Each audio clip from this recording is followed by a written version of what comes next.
अस्सलाम वालेकुम। Programme bone and health के साथ मैं हूँ डॉक्टर महम सुहेल और आज हम बात कर रहे हैं हिप रिप्लेसमेंट सर्जरीज़ के बारे में। हमारे साथ मौजूद हैं डॉक्टर ख्वाजा साजिद असलम। आए उनसे मुलाकात करते हैं और बातें करते हैं। अस्सलाम वालेकुम डॉक्टर साहब। अस्सलाम वालेकुम। कैसे हैं आप?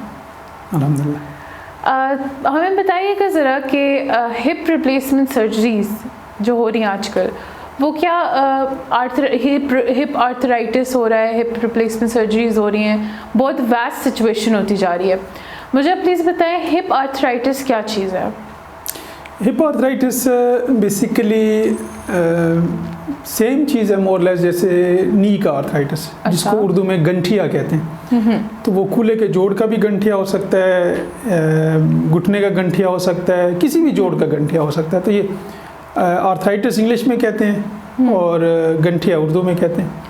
ये बेसिकली जैसे घुटने के बीच में जो स्पॉन्ज ख़त्म हो जाता है, जो स्पेस ख़त्म हो जाती है नी जॉइंट के बीच में, जो कार्टिलेज ख़त्म हो जाता है, इसी तरह कूल्हे का जोड़ भी अगर आप देखें तो ये कप होता है और इस तरह फीमर होती है, थाई बोन होती है। तो जो बीच में जो आपको खाली जगह नज़र आती है जिसमें ये जोड़ मूव करता है, ये स्पेस ख़त्म हो जाती है, ये कार्टिलेज ख़त्म हो जाता है। तो ऐसा बोन करीब करीब होके तो ये हड्डी के साथ जुड़ जाती है। फिर इसको हिलाने में तकलीफ़ होती है और दर्द होता है। इसको बेसिकली हिप आर्थराइटिस या गंठिया कहते हैं, कूल्हे के जोड़ का। तो मतलब आम लेमैन लैंग्वेज में pains related to an arthritis कि उसके अंदर जब बोन की फ्रिक्शन ख़त्म हो जाती है और उसकी वजह से पेन होती है तो हम वो करते हैं। चलें, मुझे बताएं कि अगर चले ये हो गया इशू, आर्थराइटिस हो रहा है पेशेंट को और बहुत पेन हो रहा है, फ्रिक्शन तो ख़त्म होती है, ओल्ड एज के हिसाब से भी हो जाता है एंड एवरीथिंग, इसका फिर आप इलाज क्या करते हैं? देखिए ये बेसिकली इसकी हिप आर्थराइटिस होता ही ओल्ड एज में है जी। ये यंग एज में भी हो सकता है। अच्छा। जो ओल्ड एज में होता है वो तो उम्र के साथ साथ होता है ना, कि उसका कार्टिलेज घिसता गया उम्र के साथ साथ और हड्डियाँ करीब होकर जुड़ गई आपस में। जो यंग एज में आर्थराइटिस होता है, सेकेंडरी आर्थराइटिस, वो किसी बीमारी की वजह से भी हो सकता है, किसी दवाइयों के इस्तेमाल की वजह से भी हो सकता है। फॉर एग्जांपल कुछ लोगों को स्टीरॉयड्स लेते हैं, स्टीरॉयड्स किसी भी बीमारी की वजह से, अल्सरेटिव कोलाइटिस है, क्रोन्स डिजीज़ है या किसी और बीमारी की वजह से उन्होंने स्टीरॉयड्स लेने होते हैं। तो जो उस बीमारी को वो स्टीरॉयड्स फ़ायदा देता है तो उसका वहाँ नुकसान ये होता है कि कूल्हे के जोड़ की जो ब्लड सप्लाई है, जो इसकी हेड है, ये इसकी थाई बोन है, तो इसकी ब्लड सप्लाई यहाँ से जाती है इसको सप्लाई करने के लिए। तो ये ब्लड सप्लाई ये रुक जाती है स्टीरॉयड्स लेने की वजह से। तो ये वाला पोर्शन जो बॉल है उसकी हेड है जो फीमर थाई बोन की, वो डेड हो जाती है। जब ये डेड हो जाती है तो फिर ये ऐसे इसके साथ जुड़ जाती है और इसको हम सेकेंडरी आर्थराइटिस कहते हैं। अच्छा। तो बहुत सारी इसकी और भी वजूहत, फ्रैक्चर हो जाए, कभी फ्रैक्चर हुआ हो कूल्हे के जोड़ में और वो फिर बाद में अर्ली आर्थराइटिस देता है। इसी तरह कभी किसी को इन्फेक्शन हुआ हो कूल्हे के जोड़ में और वो देर से ट्रीट हुआ हो, क्योंकि वो इमरजेंसी होती है, उसको as soon as possible treat किया जाता है, क्योंकि उसका नुकसान भी यही होता है कि जितना आप लेट करते हैं तो वो बीच का जो कार्टिलेज है उसको डिस्ट्रॉय कर देता है, खा जाता है। हाँ जी। तो वो फिर आर्थराइटिस काज करता है। तो फिर मतलब मोस्टली आप कह रहे हैं कि चिल्ड्रन में भी हो सकता है, तो उस लिहाज से भी उसके भी यही रीज़न होता है कि फ्रिक्शन ख़त्म हो जाती है। बेसिकली वही मैंने बताया ना कि जिस तरह ये हेड डेड हो जाएगा, इसका कोई फ्रैक्चर हुआ हो, पुराना इन्फेक्शन हुआ हो, तो उसकी वजह से ये गंठिया और आर्थराइटिस डेवलप हो जाता है। अच्छा, तो फिर इसका जो आप ट्रीटमेंट करते हैं वो ये सर्जरीज़ की तरफ ही आगे पेशेंट जा रहा होता है या कोई और भी कंजर्वेटिव मेजर्स लेते हैं? इसमें सर्जरी तो ज़्यादा हमेशा लास्ट ऑप्शन होती है। जी।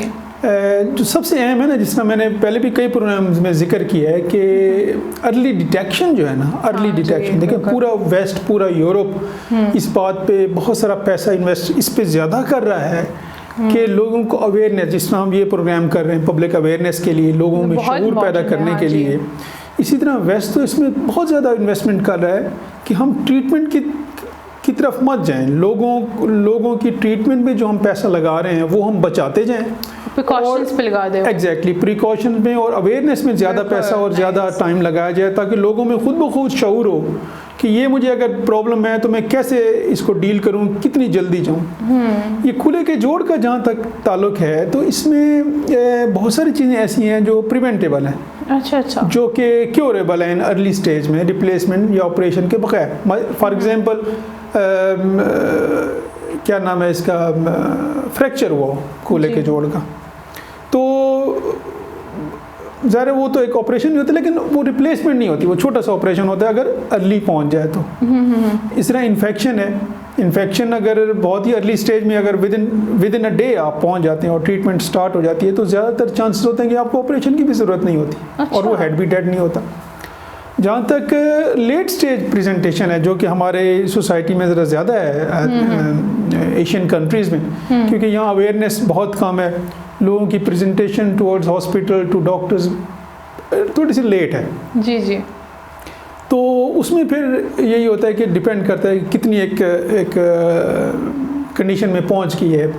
इसकी जो अल्टीमेट ट्रीटमेंट होती है आर्थराइटिस की, वो तो टोटल हिप रिप्लेसमेंट है अल्टीमेट, जिसमें दर्द भी ख़त्म हो जाए, दवाइयों की भी ज़रूरत ना पड़े और लॉन्ग डिस्टेंस चल सके। इसके लिए हम फिर एक और प्रोग्राम डिटेल में करेंगे कि ये किस तरह करते हैं, क्या बेनिफिट्स होते हैं और क्या इसके नुकसानात होते हैं।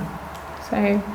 तो मतलब हमने ये अभी तक ये हमें पता चला कि आर्थराइटिस जो है वो हर एज में हो सकता है और बॉडी उसकी फ्रिक्शंस की वजह से हो रहा है, और उसकी एंड रिज़ल्ट उसका ये है कि अल्टीमेटली हम उसकी सर्जरी करेंगे। लेकिन प्रिकॉशनरी मेजर्स भी हैं। मुझे बताएंगे, जो लेमन लैंग्वेज के अंदर लोग कहते हैं कि हड्डियां गल गई हैं, जो कि उठने में इशू होता है, बैठ के खड़े होने में इशू होता है, वो भी ये सेम चीज़ है या वो कोई और चीज़ है? नहीं, ये जो लेमन लैंग्वेज तो है, अब लोगों को तो अवेयरनेस दे रहे हैं हम। जी हाँ, लेमन लैंग्वेज में लोग इसको जो मर्जी नाम दे दें, हड्डियां गल गई हैं, बुरबुरी हो गई हैं, जी जी, वो जो भी नाम दें वो एक अलग चीज़ है। तो मतलब सेम चीज़ है। जी हाँ। चलें, तो अगर आपको ऐसा लग रहा है कि आपकी हिप में इशू हो रहा है, आपको उठते हुए खड़े होते हुए इशू होता है, आपको लेट के खड़े होते हुए इशू होता है, या आपको कोई भी इस तरह की प्रॉब्लम्स हो रही हैं, तो आप डॉक्टर साहब से कांटेक्ट करें। हमारे एक फ्लैश हो रहा है नंबर नीचे आपके पास, उसके ऊपर आप अपॉइंटमेंट्स ले सकते हैं। जो इस्लामाबाद और उनके सराउंडिंग एरियाज़ के अंदर लोग रहते हैं वो डॉक्टर साहब से कंसल्ट करवा सकते हैं।